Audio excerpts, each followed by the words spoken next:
I keep getting asked about these Trump accounts that are for young kids.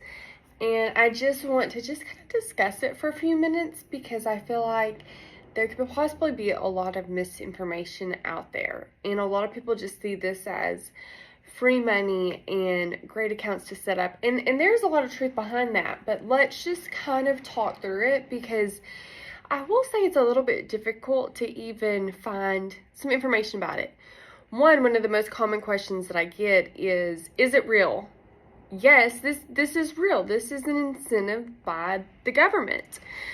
People normally want to know if I can help set them up, if it's something that I offer.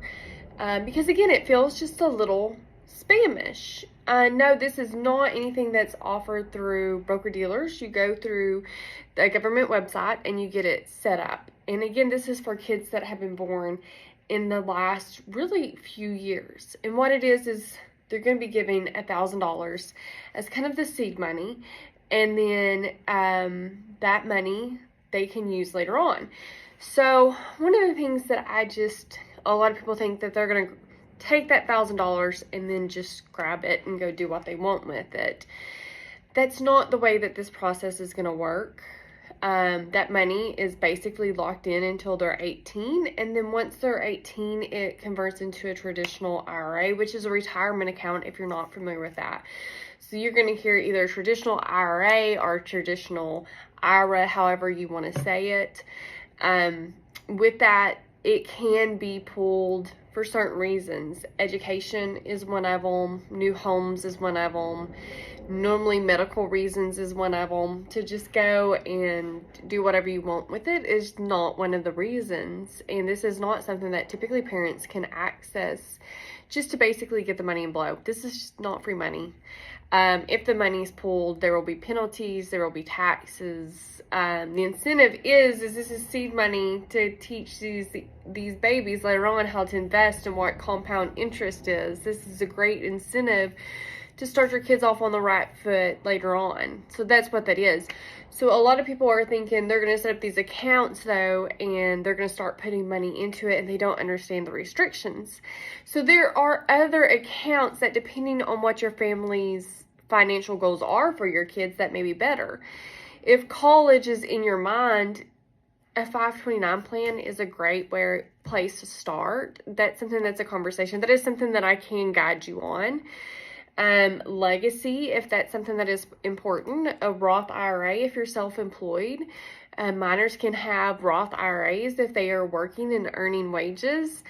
There are other accounts such as like an UTMA that money can be invested in by parents, grandparents, whomever. Money can be placed in there in the child's name, and then there's flexibility on how the money is getting retrieved. And so for me, for instance, like when my kids get money for their birthday or for their Christmas, it goes into their UTMA account. I will let them spend a little bit of the money, and then in the meantime, I'm taking the majority of it because they really don't need anything, and it's going into this UTMA account, and I have it earmarked for something like a vehicle down the road or college down the road, or something that's just a bigger expense that I'm not going to necessarily just be able to write a check for. And in the meantime, my kids are able to pick out stocks or mutual funds or ETFs or anything they may be interested in, so they can just kind of see how this money grows.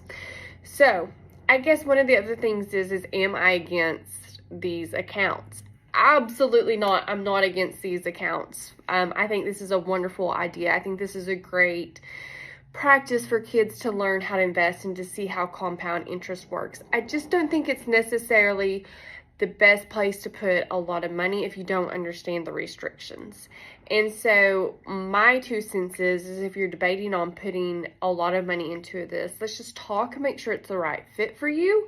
And if it is, great. There's nothing wrong with this whatsoever. If you have a child that fits in those date ranges, for sure I'm going to say encourage you to get that set up and get the $1,000, but understand the limitations that are with it. I always say that really there's nothing that comes free from the government. So understand that there are strict restrictions on this. Eventually, when this money is pulled out later on, if it stays within the traditional IRA, the traditional IRA, it will be taxed. And so again, nothing comes free. I do feel like that this is a good opportunity that parents, grandparents need to be checking into for sure.